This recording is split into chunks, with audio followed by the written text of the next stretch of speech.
درود جب بھی پڑھیں اس کا مطلب جان کے پڑھا کریں. درود، ہمارا درود پڑھنا ایسے ہے جیسے ایک فقیر جب کہیں سے بھیک مانگتا ہے تو اس کو دعا دیتا ہے نا، یا ہمارا درود ایسے ہے. مطلب ہم دعا دیتے ہیں کہ اللہ حضرت محمد پر، آپ کی آل پر، آپ کے اصحاب پر رحمت بھیج. جیسے فقیر جب بھیک مل جاتی ہے کہتے ہیں نا اللہ تیرا بھلا کرے، تو ہم نبی پاک سے کہتے ہیں کہ اللہ تیرا بھلا کرے، آپ کے صدقے یہ سارا کچھ ہمیں ملا ہے. تو یہ سوچو کہ میں در مصطفیٰ کا فقیر ہوں اور آپ کے در سے ٹکڑے لے کے کھا رہا ہوں، اور درود پڑھتے ہوئے یہ سوچو کہ میں وہ ٹکڑے جو مجھے ملے ہیں اس بدل میں یہ دعا دے رہا ہوں. جب یہ ہوگی نا سوچ، تو پھر درود اپنا نظارہ آپ کو دکھائے گا، اور پھر درود پاک آپ کو وہ کچھ دے گا جو آپ سوچ بھی نہیں سکتے. درود پاک ڈائریکٹ نبی پاک پر درود، آپ کی آل پر، اصحاب پر جو درود پڑھنا ہے، یہ بندے کو ڈائریکٹ اللہ تعالیٰ کے دربار میں مقبول کر دیتا ہے. لیکن درود پڑھنا ذوق کے ساتھ ہو، شوق کے ساتھ، دل کی جو رگیں ہیں وہ محسوس کریں کہ میں درود پڑھ رہا ہوں. تو اللہ چاہے گا تو اس پر مکمل بیان کروں گا جب یہ ہمارا ٹاپک پورا ہوگا. تو الحمدللہ مسجد صدیق اکبر میں یہ اللہ کی رحمت سے انگریزی ماہ کی ہر پہلی جمعرات مغرب تا عشاء درود پاک کی محفل سجتی ہے، اور جس میں بڑے کم لوگ شریک ہوتے ہیں. شاید ہمیں اس کا ادراک نہیں ہے کہ یہ کتنا بڑا کام ہے کہ اسپیشلی کوئی اور کام نہیں، صرف درود کے لیے کہیں پر جب لوگ جمع ہوں تو پھر ان پر کتنی بڑی رحمت نازل ہوگی، یہ ہم اس کا حساب نہیں لگا سکتے. تو اگر آپ کے پاس وقت ہوا کرے یا وقت نکالا کریں دعاؤں کی قبولیت کے لیے اور اپنے دامن کو خزانوں سے بھرنے کے لیے، ہر انگریزی ماہ کی پہلی جمعرات آپ مسجد صدیق اکبر میں مغرب تا عشاء یہاں پر درود پڑھا جاتا ہے. میری کوشش تو ہوتی ہے کہ میں اس محفل میں پہنچا کروں، بعض دفعہ مصروفیت کی وجہ سے میں نہیں آتا، لیکن آپ اس میں ضرور شریک ہوا کریں. میرے دوستو، آج 9 ہجری کو ہم تذکرہ کر رہے تھے، آج 27واں بیان ہے حضور فخر عالم جان موجودات صلی اللہ علیہ وسلم کی سیرت پر. آپ غزوہ تبوک سے آپ واپس مدینہ پہنچ چکے ہیں. اس بات کو ہم نے پچھلے جمعے سنا تھا، یہاں بات آ کے رک گئی تھی. اب نبی پاک جب کسی بھی غزوے سے، اور یہ یاد رکھیں غزوہ تبوک حضور کی زندگی کا آخری غزوہ تھا، یہ نبی پاک صلی اللہ علیہ وسلم کی زندگی کا آخری غزوہ، آخری جنگ تھی. اب نبی پاک مدینے میں پہنچے تو احد پہاڑ کی طرف سے آپ آئے، اور وہ حدیث میں نے آپ کو سنا دی تھی. نبی پاک نے احد کی طرف اشارہ کیا اور کہا یہ پہاڑ ہم سے محبت کرتا ہے، ہم اس سے محبت کرتے ہیں. اللہ کرے کہ ہم سب بھی جلدی جلدی احد پہاڑ کو دیکھنے والے بن جائیں اور یہ سعادت ہمیں نصیب ہو جائے. تو حضور صلی اللہ علیہ وسلم وہاں سے پھر مسجد نبوی میں آئے. اور یہ بات یاد رکھیے، نبی پاک صلی اللہ علیہ وآلہ وسلم جب بھی سفر سے آتے سب سے پہلے مسجد نبوی میں جاتے. آپ بھی یہ عادت بنائیں اور سنت بنائیں، آپ جب کہیں باہر جائیں نا تو کوشش کریں وہاں سے جب اپنے واپس آئیں، جس گاؤں سے بھی آپ کا تعلق ہے، تو سب سے پہلے مسجد میں آئیں اور شکرانے کے 2 نفل پڑھیں کہ یا اللہ تو نے مجھے باحفاظت گھر پہنچایا ہے، اور پھر آپ اپنے گھر جائیں. یہ سنت ہے نبی پاک صلی اللہ علیہ وسلم کی. اور پھر دوسری سنت یہ بھی ہے جب آپ واپس آئیں تو اپنی بیٹیوں کو پہلے ملاقات کریں. نبی پاک جب واپس آتے تھے سفر سے تو سب سے پہلے جس کو شرف ملاقات ملتی وہ حضرت سیدہ طیبہ زکیہ بی بی فاطمہ الزہرا رضی اللہ تعالی عنہا وسلام اللہ علی ابیہا و علیہا. سلام ہو ان کے باپ پر اور ان پر، یعنی نبی پاک پر اور حضرت فاطمہ پر. تو تو حضور صلی اللہ علیہ وسلم مسجد کی طرف جب آئے تو ثنیۃ الوداع کے مقام پر مدینے والوں نے پورے قافلے کا استقبال کیا، اور پھر حضور پاک مسجد نبوی میں پہنچے۔ اب جب مسجد نبوی میں آپ پہنچے تو جو لوگ تبوک میں نہیں گئے وہ حاضر ہونا شروع ہو گئے۔ اس میں بڑی تعداد جو تھی وہ منافقوں کی تھی۔ وہ کوئی کہہ رہا ہے جی میرے پیٹے درد آ، میرے سر نو پیڑ سی، میرے گھر کچھ نہیں آ، میری سواری نہیں سی، یعنی مختلف جو بھی ایکس وائی زیڈ اس ٹائم بہانے انہیں ملے، انہوں نے وہ بہانے حضور پاک کے سامنے وہ بیان کیے۔ یعنی یہ سورہ اپنا پارہ نمبر 11 کی پہلی آیت میں ان بہانوں کو بیان کیا گیا۔ اب نبی پاک جلوہ فرمائیں اور وہ بہانے بنا رہے ہیں، جی مجھے یہ ہو گیا تھا، مجھے وہ ہو گیا تھا۔ اب نبی پاک خاموشی سے سن رہے ہیں، آپ نے ان کو کوئی جواب نہیں دیا بھی تم جھوٹ بول رہے ہو یا یہ کیا بہانہ لگا رہے ہو۔ انہوں نے بہانے بیان کیے، اٹھ کے چلے گئے، نبی پاک نے ان کو کچھ بھی نہیں کہا۔ اتنے میں 3 صحابی جو نہیں گئے تھے، سچے صحابی تھے، حضرت کعب بن مالک، حضرت ہلال بن امیہ، حضرت مرارہ بن ربی، یہ بھی نہیں جا سکے تھے۔ یہ نبی پاک کے پاس جب آئے، یہ بخاری شریف کی بڑی طویل حدیث ہے، اور اس کے اندر حضرت کعب بن مالک نے اس پورے واقعے کو بیان کیا ہے۔ ان کے بیٹے نے پوچھا تھا کہ ہمیں بتائیے کہ کیا واقعہ ہوا تھا، تو انہوں نے پھر اپنے بیٹے کو یہ ساری بات بتائی تھی کہ ہم جب نبی پاک کے پاس گئے تو حضور پاک نے پوچھا ہم یہاں کیوں نہیں جنگ میں گئے، جب اعلان ہو گیا کہ سب نے جانا ہے تو تم کیوں نہیں گئے؟ تو حضرت کعب کہتے ہیں میں نے، حضرت ہلال بن امیہ نے، حضرت مرارہ بن ربی نے، ہم تینوں نے کہا کہ حضور ہماری غلطی ہے، ہم نہیں گئے۔ یہ بات ہے، سچ سچ کڑوا ہوتا ہے، ہم سب کہتے ہیں، لیکن اس کی برکت بھی آپ ذرا ملاحظہ کیجئے گا۔ کہا کہ حضور کوئی وجہ نہیں تھی، ہم نہیں گئے، ہمیں معاف کر دیں۔ اللہ اکبر، کہا ہم نہیں گئے، ہمیں آپ معاف کر دیں۔ جب اتنی بات کہی تو حضرت کعب بن مالک کہتے ہیں کہ نبی پاک نے کہا کہ تم چلے جاؤ۔ حضور پاک ناراض ہوئے، بے کیوں نہیں گئے، وجہ نہیں تھی تو کیوں نہیں گئے؟ تو پھر آپ نے فرمایا کہ جاؤ، اللہ جب تک تمہارا فیصلہ نہیں کرے گا تم جو ہے نا میرے ساتھ کلام نہ کرنا۔ کہتے یہ چیز ہمارے اوپر اتنی شدید تھی کہ ہمارے رشتہ داروں نے، دوستوں نے، پڑوسیوں نے کہتے کہ ہمیں کہا کہ بھائی تم بھی جیسے باقی لوگ مدینے کے تھے معذرت عذر کر رہے تھے، تم بھی کوئی عذر بیان کر دیتے۔ حضرت کعب بن مالک کہتے ہیں اللہ نے مجھے بولنے کی بڑی طاقت دی ہے، جملے بھی بڑے ناپ تول کے بولتا ہوں، لفاظی بھی بڑی ہے، بات کرنا بھی آتی ہے، بات سمجھانا بھی آتی ہے، عذر گھڑنا بھی آتا ہے، لیکن میں جب نبی پاک کے سامنے بیٹھا تو میرے دل نے کہا کہ اس کو عذر بیان کرو گے جو عرش کی خبریں دیتا ہے،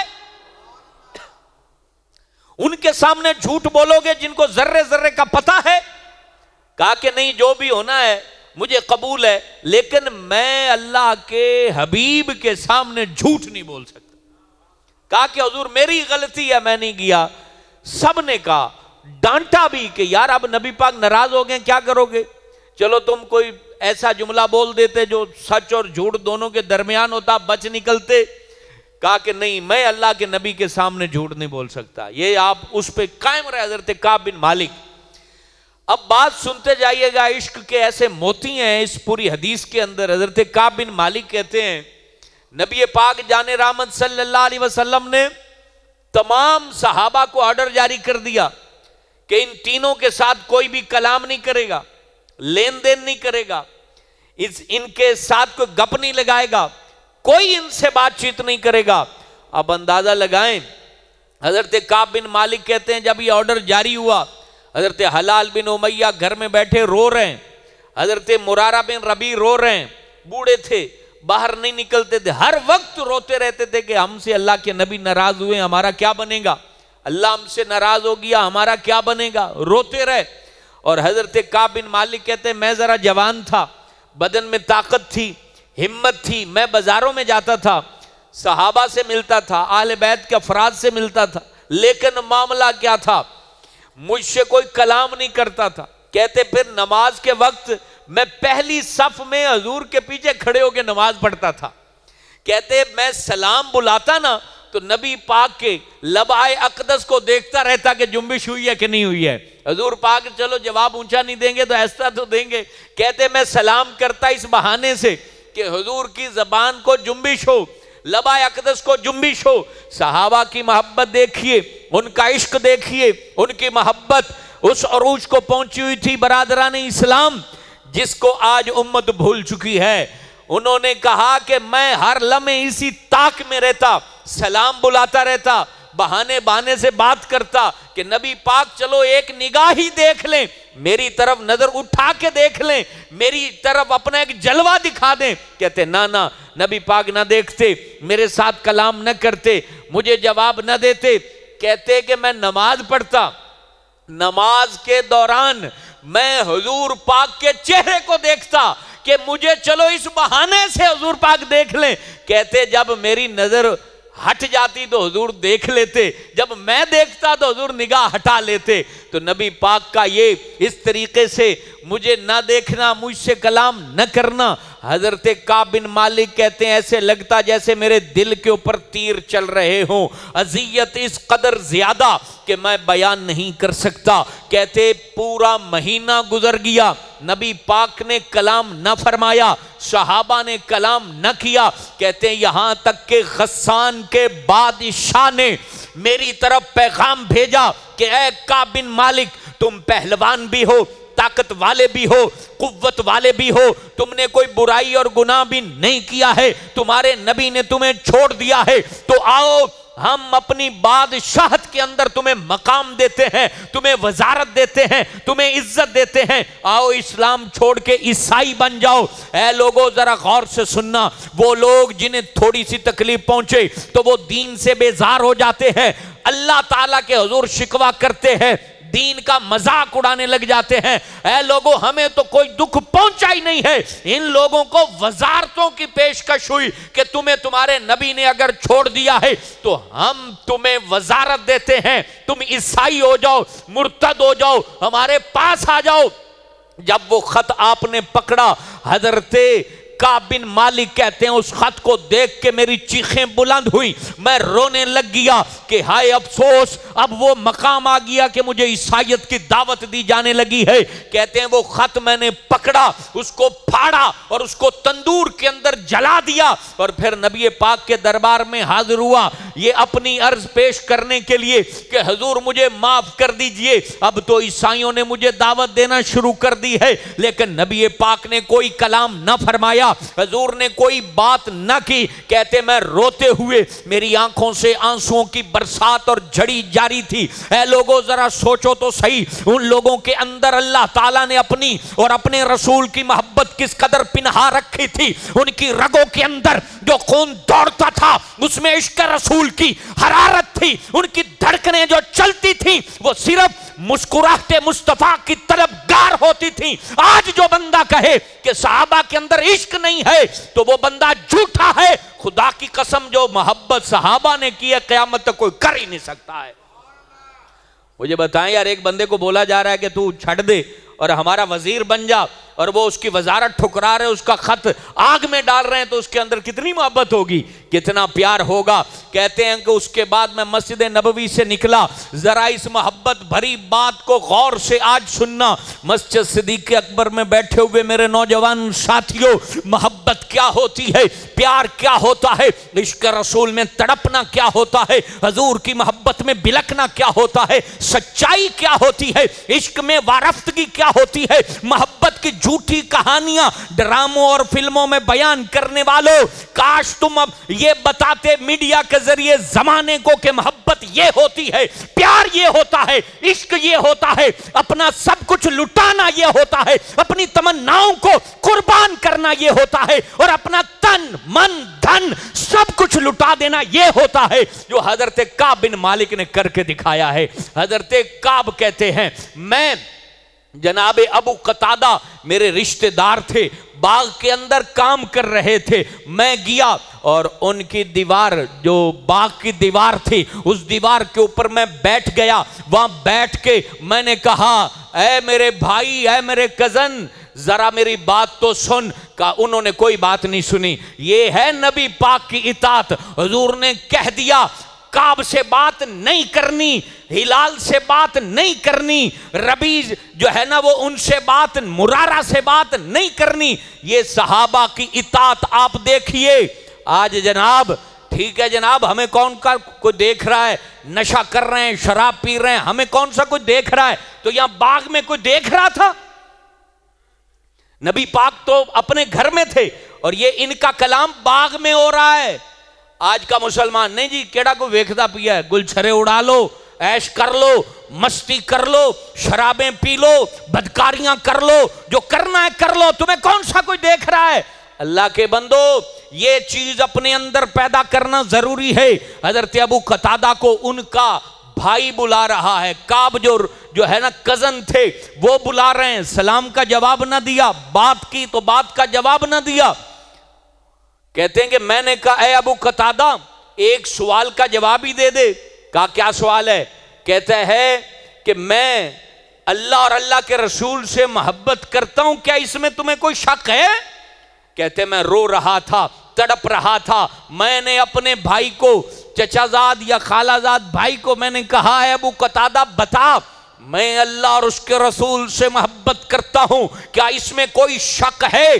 حضرت ابو قتادہ کے لبوں کو جنبش ہوئی. جواب کیا دیا؟ کہا واللہ عالم ورسولہ عالم, مجھے نہیں پتا, اللہ جانتا ہے یا اللہ کا رسول جانتا ہے. کہتے ہیں یہ بات میرے دل پر نشتر کی طرح چبھ گئی اور مجھے زمانہ ایسے عجیب و غریب محسوس ہونے لگا کہ میں کس زندگی میں آ گیا ہوں. مجھے نبی پاک کی ناراضگی, حضور پاک کا کلام نہ کرنا, نبی پاک کے اصحاب کا مجھ سے دور ہو جانا, کہتے کہ میرے لیے گراں تھا. ایسے لگتا جیسے پہاڑ سر پر رکھ دیا گیا ہو. راتوں کی نیندیں اڑ گئیں, چین بے قراری میں بدل گیا, سکون گھبراہٹ میں بدل گیا. میں اسی فکر اور تردد میں جینے لگا کہ میری آخرت کیسے ہوگی, اگر اس حال میں مر گیا تو میرا انجام کیا ہوگا. اللہ اللہ اسی فکر میں سرکردہ تھے. کہتے مسجد نبوی میں جاتا, ستونوں سے اپنے آپ کو باندھ لیتا, حضور پاک کی زیارت کے لیے طلبگار رہتا. لمحہ لمحہ دل میں بے چینی جنم لیتی اور یہ دل کرتا کہ کاش حضور پاک میری طرف دیکھیں, مسکرائیں. نبی پاک کا چہرہ اقدس روشن چہرہ چمک کر میری طرف اٹھے اور میرے دل کی بے قراری کو قرار میں بدل دے, ان کے انوار میرے اندھیروں کو ختم کر دے. کہہ رہے ہیں لیکن تمنا رہی, یہاں تک کہ 2 مہینے گزر گئے. کہتے ہیں 2 مہینے گزر گئے اور نبی پاک نے, حضور پاک نے کہا 40 دن جب گزرے نا, 1 مہینہ اور 10 دن جب گزر گئے, 40 دن گزر گئے. کہتے ہیں حضور پاک نے کہا, کعب بن مالک کو کہا کہ تم اور تمہارے دونوں ساتھی بیویوں سے جدا ہو جاؤ. یہ پیغام بھیجا. جب صحابی رسول آئے, کہا کہ اپنی بیویوں سے جدا ہو جاؤ. ان کا جذبہ اطاعت دیکھیے. حضرت کعب نے نبی پاک کا پیغام لانے والے کو کہا کہ نبی پاک نے جدا کا کہا ہے یا طلاق کا کہا ہے, حکم ہو تو طلاق دینے کو بھی تیار ہوں. میرا نبی جو چاہتا ہے بس وہ مجھ سے راضی ہو جائے. کہا طلاق دینی ہے یا جدا ہونا ہے؟ تو کہا کہ نہیں, نبی پاک نے طلاق کا نہیں کہا, صرف یہ کہا ہے کہ تم جدا ہو جاؤ. جدا ہو گئے. اپنی بیوی کو کہا اے اللہ کی بندی, اللہ کے نبی نے کہا ہے دونوں میاں بیوی جدا ہو جاؤ, تو تم اپنے میکے چلی جاؤ تاکہ کہیں جو ہے نا ہمارا کلام نہ آپس میں ہو جائے, اور ہم ناراضگی پہلے ہی بڑی میں اٹھا چکا ہوں, کہیں اور اذیت میں نہ آ جاؤں. ان کی بیوی میکے چلی گئی. حضرت مرارہ بن ربیع اور حلال بن امیہ, حضرت حلال ضعیف العمر تھے, بوڑھے تھے, ان کی بیوی نبی پاک کے دربار میں آئی. عرض کرتی ہے آقا, آپ کا غلام جب سے آپ ناراض ہوئے ہیں وہ تو رو رہا ہے, ان کی آنکھیں آنسو بہا رہی ہیں, ان کو میاں بیوی کے رشتے کی طرف کوئی غرض نہیں ہے۔ میں التجا لے کر آئی ہوں، اے اللہ کے محبوب، آپ مجھے صرف اتنی اجازت دے دیں کہ میں اس اپنے بندے کو روٹی پکا کے دے سکوں کہ وہ بوڑھے ہیں کہیں ہلاک نہ ہو جائیں۔ اللہ اکبر، ان میں کتنی محبت تھی، کتنا نبی پاک کے بارے میں جذبہ اطاعت تھا۔ کہا کہ حضور آپ ناراض ہیں، اگر میں جدا ہو گئی، میں دور چلی گئی تو پھر اس کو روٹی کون دے گا؟ وہ تو ہر وقت روتا رہتا ہے۔ آپ نے جب سے کلام چھوڑا ہے ان کی آنکھیں آنسو بہاتی ہیں، وہ روتے ہیں، وہ تڑپتے ہیں، وہ بلکتے ہیں۔ آقا مجھے اجازت دیجئے۔ نبی پاک کا دریائے رحمت جوش میں آیا، کہا ٹھیک ہے، تم اس کو کھانا پیش کر سکتی ہو، کپڑے دے سکتی ہو، یہ تمہیں اجازت ہے۔ کہتے ہیں اپنی بیویوں سے ہم جدا کر دیے گئے، 50 دن گزر گئے۔ 50 دن گزرنے کے بعد اللہ اکبر، اللہ رب العالمین کا کلام نازل ہوا۔ حضرت جبرائیل محبوب خدا کے دربار میں حاضر ہوئے اور عرض گزار ہوئے، قرآن کی آیتیں تلاوت کی کہ اے محبوب، ہم نے ان کی غلطیوں کو معاف کر دیا ہے، آپ اپنے اصحاب کو بلا لیجئے۔ جب یہ پیغام بھیجا گیا، حضرت کعب بن مالک کہتے ہیں میں سلا نامی پہاڑی کے پاس بیٹھا تھا، وہاں پر اپنی اسی مگن میں تھا کہ کب اللہ کے نبی مجھ سے راضی ہوں گے۔ وہاں جب صدا دی گئی، اے کعب بن مالک، تمہیں اور تمہارے ساتھیوں کو اللہ اور اللہ کے رسول نے معاف کر دیا ہے۔ حضرت کعب کہتے ہیں میں نے قمیض اتاری اور ان کو تحفے میں دے دی، اور اسی طرح خوشی میں دوڑتا ہوا مسجد نبوی میں پہنچا۔ کہتے ہیں حضور جان رحمت صلی اللہ علیہ وسلم مسجد نبوی میں تشریف فرما تھے، میں نے سلام کیا، جان رحمت صلی اللہ علیہ وسلم نے اپنا سر اقدس اٹھایا، آپ کا چہرہ چمک رہا تھا جیسے 14ویں کا چاند ہو، اس سے نور کی کرنیں پھوٹ رہی تھیں۔ کہتے نبی پاک میری طرف دیکھا، حضور مسکرا دیے، کہا اے کعب تمہیں مبارک ہو، اے کعب تمہیں مبارک ہو۔ حضرت کعب عرض کرتے ہیں آقا یہ مبارک صرف آپ کی طرف سے ہے یا اللہ کی طرف سے ہے؟ کہا تمہیں اللہ نے بھی مبارک دی ہے، میں بھی مبارک دیتا ہوں، تمہیں معاف کر دیا گیا ہے۔ حضرت کعب کا جواب سنیے۔ حضرت کعب سے پہلے نبی پاک نے کہا اے کعب، آج کا دن جتنا تیرے لیے مبارک ہے، ایسا دن تمہاری زندگی میں کوئی مبارک نہ پہلے تھا نہ ہوگا کہ آج کے دن تمہارے لیے اللہ نے قرآن نازل فرمایا ہے اور تمہیں اور تمہارے ساتھیوں کو معاف کیا ہے۔ حضرت کعب جو جواب دیتے ہیں غور سے سنیے گا۔ حضرت کعب کہتے ہیں آقا مجھے یہ برکت جو ملی ہے وہ سچ کی وجہ سے ملی ہے، میں آپ کے ہاتھ پر یہ عہد کرتا ہوں کہ زندگی بھر میں جھوٹ نہیں بولوں گا، کیونکہ مجھے 50 دن اذیت میں رہنا پڑا، اور الغرض مجھے اللہ تعالیٰ نے یہ جو برکت دی ہے میرے ساتھیوں کو یہ سچ کی برکت ہے۔ حضرت کعب بن مالک کہتے ہیں اس کے بعد جھوٹ کا گمان بھی میرے دل میں کبھی پیدا نہیں ہوا، اور پھر اللہ نے اس میں یہ بھی تو نازل کیا نا وَكُونُوا مَعَ الصَّادِقِينَ، سچوں کے ساتھ ہو جاؤ۔ حضرت کعب بن مالک کہتے ہیں اگر کوئی جاننا چاہے کہ سچ میں کتنی خیر و برکت ہے تو وہ میری زندگی کو پڑھ لے، مجھے سچ کی کتنی برکت ملی ہے۔ حضرت کعب اہل عرب کو اونچا اونچا بولا کرتے تھے لوگوں سچ کو اپنا لو، سچ میں برکت ہے، سچ میں خیر ہے، سچ میں رحمت خدا بندی نازل ہوتی ہے۔ جھوٹ کی وجہ سے منافق برباد ہوئے، اور سچ کی وجہ سے حضرت کعب بن مالک، ہلال بن امیہ اور حضرت مرارہ بن ربی، ان کو اللہ پاک نے کمالات عطا کیے صرف سچ کی برکت سے۔ اس لیے میرے دوستو سچ کو کبھی نہ چھوڑیں۔ یہ بخاری کی حدیث سچ کے بارے میں اتنا نور پھیلاتی ہے، اس کو آپ گہری نظر سے مطالعہ کریں تو آپ کی رگ و پے روشن ہو جائے گی۔ جھوٹ بولنے کی ضرورت نہیں ہے۔ یاد رکھیے جو نقصان پہنچنا ہے وہ پہنچے گا، چاہے کوئی بندہ جھوٹ بولے یا سچ بولے، جو فائدہ ملنا ہے وہ ملے گا، چاہے آپ سچ بولیں یا جھوٹ بولیں۔ اللہ رب العالمین نے جو مقدر کر دیا وہ مقدر کبھی بھی تم سے کوئی بھی نہیں چھین سکتا۔ زمانہ مل کے اکٹھے زور لگائے، تمہارے ہاتھوں میں جو رب نے تمہیں عطا کرنا ہے وہ پہنچ کے رہے گا، تم سے کوئی بھی بندہ چھین نہیں سکتا۔ حدیث مبارک کے الفاظ ہیں، کوئی اسے منع نہیں کر سکتا جسے اللہ عطا کرے، اور کوئی اسے عطا نہیں کر سکتا جس سے اللہ روک لے، رکاوٹ ڈال دے، منع کر دے۔ اس لیے میرے دوستو، 9 ہجری کا یہ بہت بڑا واقعہ ہمارے اندر سچائی کی برکت کو بھی بیان کرتا ہے۔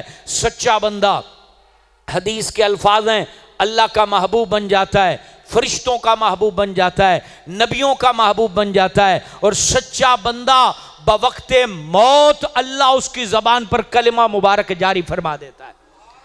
سچ کی برکت چہرے پر دکھائی دیتی ہے۔ سچ بولنے والا کبھی بھی دھکے نہیں کھانے پڑتے، اسے تھوڑی سی تکلیف آتی ہے لیکن وہ چلی جاتی ہے، دائمی نہیں ہوتی۔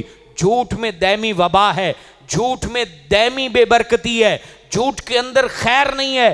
جھوٹ شیطان کا وصف ہے اور سچ نبی پاک کی خوبی ہے۔ تو ہمیں حضور کی خوبی کو اپنانا چاہیے، جھوٹ کو یہ نیت کر لیں کہ ختم کر۔ بازار جو ہوتا ہے نا، بازار شیطان کی مسجد ہوتا ہے، اور بازار کا سب سے بڑا گناہ جھوٹ ہے، اس کے بعد بدنگاہی ہے۔ یہ 2 گناہ یہ بازار میں مست ہیں، بدنگاہی اور دوسرا جھوٹ۔ اب یہ دونوں ختم کر دیں، اور آج تاریخ آپ لکھ لیں، آج یہ دونوں چیزوں سے آپ توبہ کر لیں اور تاریخ لکھ لیں، اپنی کیفیت اور اپنا غلہ اس میں کتنی برکت ہوئی آپ کو خود پتہ چل جائے۔ یہ 2 چیزیں، بدنگاہی، خوبصورت عورت آئی ہے اس کو بہن سمجھ کے نگاہ جھکا لے، ایسے سمجھے تمہاری بہن ہے۔ نگاہ کو، یہ پلک بڑی ہلکی ہے، بڑی ہلکی ہے یہ پلک، لیکن جب لڑکی سامنے آ جائے تو یہ پلک نیچے نہیں ہوتی۔ اس وقت اس کو جس نے نیچے کر لیا وہ ایسے جیسے اس نے حج کر لیا۔ یہ بڑی خیر و برکت کی چیز ہے، اجڑتا بھی نہیں بندہ۔ جس نے آنکھ کو محفوظ رکھا وہ اجڑے گا نہیں۔ بہت بڑی تعداد ہے بزنس مینوں کی جو آنکھ کی وجہ سے برباد ہوتے ہیں۔ غلط عورت غلط مرد کو ڈھونڈ لیتی ہے، اور جب 2 غلط مل جاتے ہیں تو اجاڑ شروع ہو جاتا ہے، غلہ بھی اجڑ جاتا ہے، تجارت بھی اجڑ جاتی ہے۔ آپ مال بیچ رہے ہیں، حسن اخلاق سے بیچیں، لیکن حسن اخلاق کو اگلے درجے تک لے جانا کہ اس کے ساتھ تعلق غلط ہو جائے تو سمجھ لیں جو بندہ، میں کھری اور سیدھی باتیں کرنے والا آدمی ہوں، جو شخص، جو تاجر عورت کے معاملے میں کمزور ہے وہ لکھ لے، ارب پتی بھی بن جائے گا تو کنگال رہے گا، کنگال رہے گا، تنگ دست رہے گا۔ اور جس کی آنکھ محفوظ ہے، جو عورت کی لچک میں نہیں آتا، اللہ نے آپ کو نکاح کی طاقت کیوں دی ہے؟ نکاح کرو، نکاح کر کے لوگ، بیوی گھر بیٹھی ہوئی ہے، اس کے حق میں بیٹھی ہوئی ہے، اور یہ گدھے کی طرح باہر چل رہا ہے۔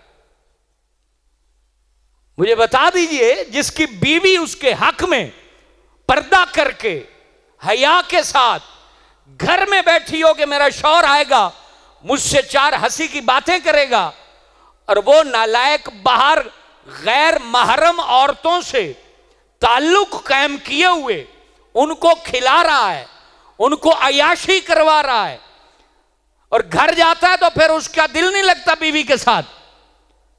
مجھے بتائیے، جس بندے نے اپنی بیوی کو دھوکہ دیا اور غیر عورتوں سے تعلق بنایا، وہ بندہ، اس کی جیب میں برکت نہیں ہو سکتی ہے، لکھ لیجئے۔ جو بندہ اپنی بیوی کے ساتھ اور بیوی مرد کے ساتھ مخلص ہو، سچی ہو، پاکیزہ ہو، دل کا جو دنیا ہے وہ صرف منقوہ کے لیے خالی رکھیں. یاد رکھیں آپ کھا کھا کے تھک جائیں گے، رب آپ کی روٹی کو بھی ختم نہیں کرے گا اور آپ کی برکت کو بھی ختم نہیں کرے گا. تو بازار میں بیٹھنے والے تاجروں، عورتوں کی طرف غلط نگاہ مت اٹھاؤ، اپنے آپ کو سنبھال کے رکھو، اللہ تعالیٰ برکت دے گا. اور جھوٹ نہ بولو، سچ بولو ڈنکے کی چوٹ پہ. دیکھیے گا چند دنوں کے بعد لوٹ جانے والے واپس دنیا کے دھکے کھا کے آپ کے پاس نہ پہنچے تو پھر کہنا، لیکن سچ بندہ بولے. حضور فخر عالم کے ان صحابہ نے سچ بولا، اس کی برکت ہمارے سامنے آپ کو نظر آئی. اب یہ بہت بڑا واقعہ تھا جو 9 ہجری کو پیش ہوا. اس کے بعد جو چند اور بڑی اہم باتیں ہیں وہ یہ کہ 9 ہجری میں حبشہ کا جو بادشاہ جس نے صحابہ کو پناہ دی تھی ہجرت حبشہ میں، ان کا بھی وصال 9 ہجری میں ہوا. اور نبی پاک کی محبت دیکھیے، 9 ہجری میں وہ حبشہ میں اس نے وصال کیا. وہ مسلمان ہو چکے تھے، مسلمان ہونے کے بعد انہوں نے وصال کیا تو نبی پاک جان رحمت نے مدینہ پاک میں ان کے لیے نماز جنازہ پڑھی. یہ پہلی غائبانہ نماز جنازہ تھی.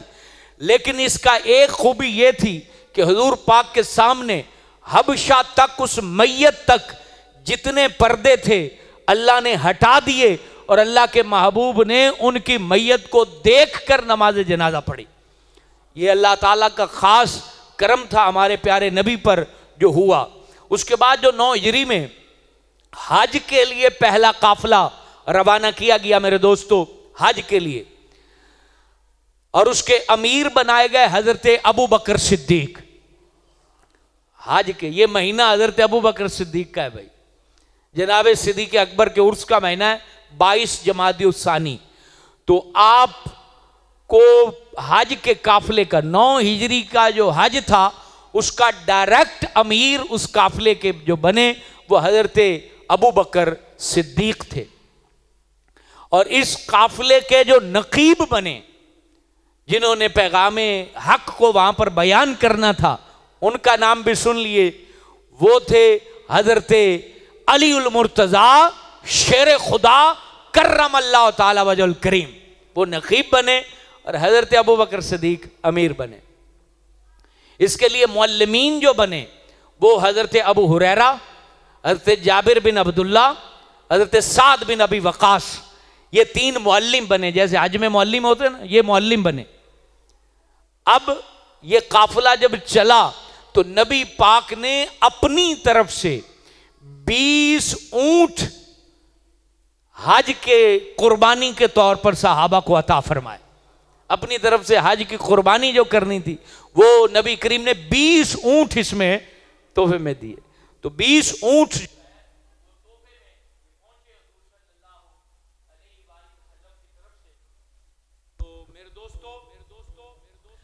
یہ قافلہ پہنچا